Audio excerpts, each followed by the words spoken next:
Man, I'll tell you guys what, the mood has changed here just the last couple minutes. It was a slugfest in the first half. Gunner led just 7-0 at the break, but we're just 3 minutes into the second half. It's already 21-0. Guys, hey, I found Billy Bob Bearcat. He even came out. He's rocking the 1976 Sherman District Champion letter jacket. Everyone's coming out tonight. They're making the most of this final ever varsity game at Bearcat Stadium. Now, the key to Stonewall's success, it all starts with the defense, and you can ask their previous 17 opponents. For the Longhorns, they're dead set on putting you through 32 minutes of misery. So after years of driving up and down I-35, Plainview wrestling coach Rocky Atencio had a dream: bring those wrestling gyms like the one in OKC to right here in southern Oklahoma.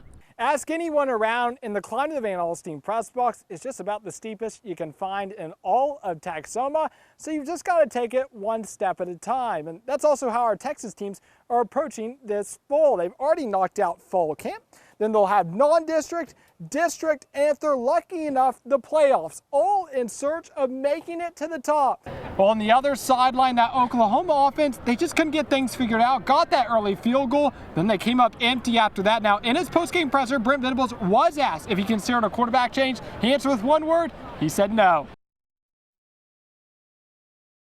You said a big word there, buy-in, and I think that's when you hear from these most successful teams, they've got that culture that really helps carry them through the season. So how, as coaches, do you guys go about actually kind of establishing that culture in your programs? Who better to talk about than the head coach of the Bulldogs, Zach Birdwell, now joining me. And Coach, I know you've been waiting for this moment, 8-9 months. Tell me about the emotions and kind of what's your message to your players as they deal with those emotions. Yeah, that would be correct, Davis. A good 27-14 win for Van Alstyne tonight over Farmersville as the lights go off here at the stadium. But I'm now joined by the head coach of the Van Alstyne Panthers, Michael Miller. And Coach, obviously coming up just short to Aubrey last week, how big of a win was this? Kind of get the momentum back going again.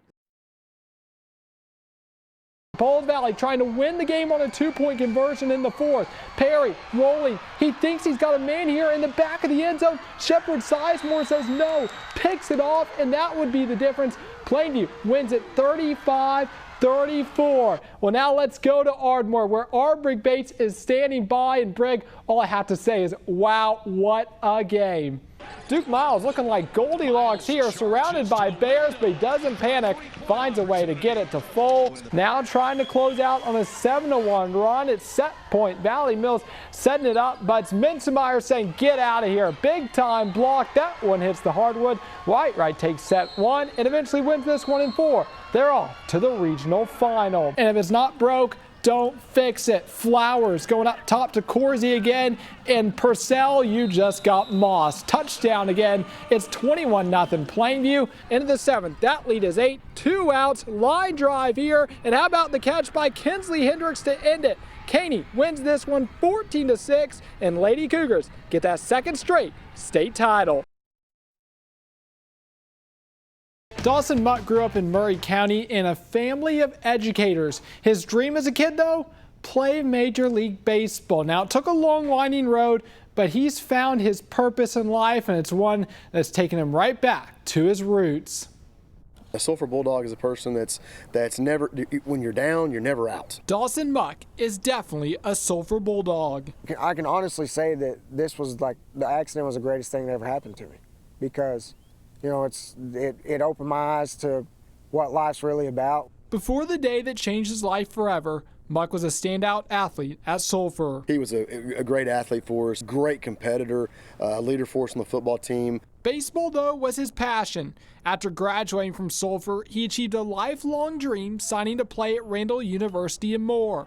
4 years later, though, on April 22nd, 2022, his father Joey watched him take his place in right field, neither of them knowing this game would be his last. I remember it was just a towering fly ball, and me and the center fielder went after it. You know, we couldn't hear each other anyways. It was so windy, and kind of the angle that we dove at, I hit him right in his chest. Both players instantly fell to the ground. My dad runs to me first, and he's standing over the top of me, and I'm mouthing, I can't breathe.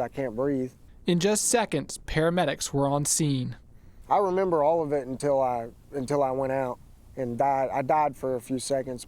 A paramedic revived Muck and loaded him into an ambulance, headed to the OU Medical Health Center. I was like just begging God, like, please, just give me just give me another chance, you know. For the first time ever in that ambulance, I fully just gave my life to Christ. An hour away, his mother Shannon got word there had been an accident. She rushed from Sulphur to Norman to be by her son's side. I walk up to him and I'm crying. And I said, I'm sorry. And he said, he mouthed, why? And I said, Dawson, I would trade places with you in a minute. I'm so sorry.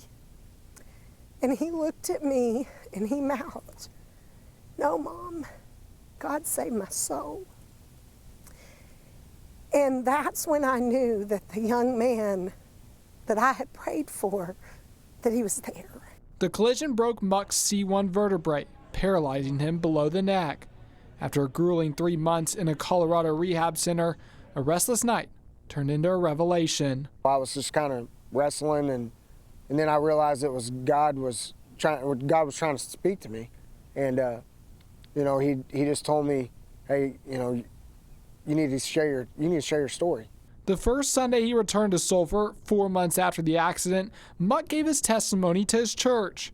From there, he's spoken to churches, FCAs, teacher conferences, and even a prison ministry all across southern Oklahoma. When you're doing what God's called you to do, it just happens. You know, I just get up there and it starts flowing. Muck has also returned to the Diamond, coaching junior high baseball and high school softball at Sulphur the past 2 years. I just love being around young people and getting to minister to them. This is what I feel like when I was 15 and God called me to the ministry. I think this is what it was. It's a calling that continues to inspire those around him. You know, just to see somebody that's gone through so much, and then all he's trying to do is glorify God. Like, I think it's impacted not only this little school here, and it's impacted a lot of people here in Oklahoma.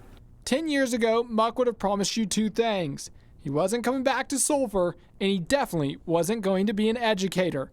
Today, he wouldn't have it any other way. You know, there's still challenges, but, you know, knowing that God has me here for a purpose, that right there in itself is worth living for anyways. On the football field, Easton Helgren has been a touchdown machine for the Whitewright Tigers this year, but off the field, he's got a special bond with his sister, a bond that began halfway around the world and continues to grow stronger through life's challenges. We just knew that that's where God wanted us to go. We had never left the country except for on our honeymoon on a cruise, and here we are going to Africa. In 2007, the Helgrens left everything they knew to move to Zambia. It was a bit of a culture shock. You know, we lost electricity out in the village the first night. But it didn't take them long to settle into their new surroundings as they served as missionaries to the Nsenga tribe with their young children by their side. I mean, I took them out into the villages, and maybe when I would start a Bible study, I don't know where they would go. And so finally I just asked when I was done, I was like, all right, where's my son? Oh, he's like 2 villages over. I was like, are y'all keeping him safe? And he's totally safe. It's funny because whenever I go there, they don't normally have much hair. So when I go there, they like touching my like soft hair and stuff. So I was like the popular kid to them. It was an experience that gave the Helgrens a new perspective on life. There were times that we really faced severe illness in our family, and God saved us from that. You know, we say that God is all we need, but really facing that and understanding that that was a real reality. They'd soon lean on that faith after returning stateside in 2013 as their youngest daughter, Lauren, began having seizures. She had a cavernous malformation, and we didn't know what that meant. I mean, those are big words, and then you hear a doctor say, she's gonna have to have brain surgery, let's do it tomorrow. Lauren was diagnosed with epilepsy, which causes people to have repeated seizures. When those seizures would happen, Easton noticed something. She used to just like zone out a little bit, but like right before she'd have them, it's like God gave me a gift to recognize it. So I would be able to like alert my parents and we'd be ready for them. It's just one of many ways Easton has stepped up to care for Lauren. He stays so calm, and he'll help her and remind her, like, don't do this or make sure you do this, and just reminding her of things that might be a trigger so that she can remain safe. But while their love for each other is evident in those scariest of moments, it's also clear at Tiger Stadium in Whitewright on Friday nights. Due to her epilepsy, Lauren can't participate in sports, but she soon found her own passion. We just went to like a zoo or something. I just took pictures with my phone because, I mean, like I might have never seen those animals again. And then I showed it to my mom. She was like, those are so good. You should be in yearbook. From there, Lauren's love for photography was born.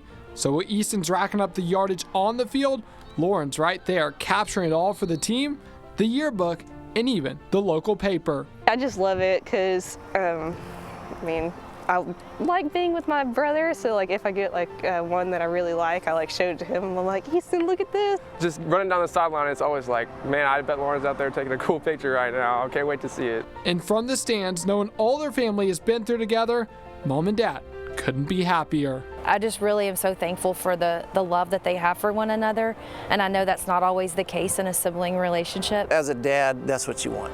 And so that's one of the lasting things, you know, like when the athletics go away, you have that bond, you know, and, you know, that deep bond is what gets you through life.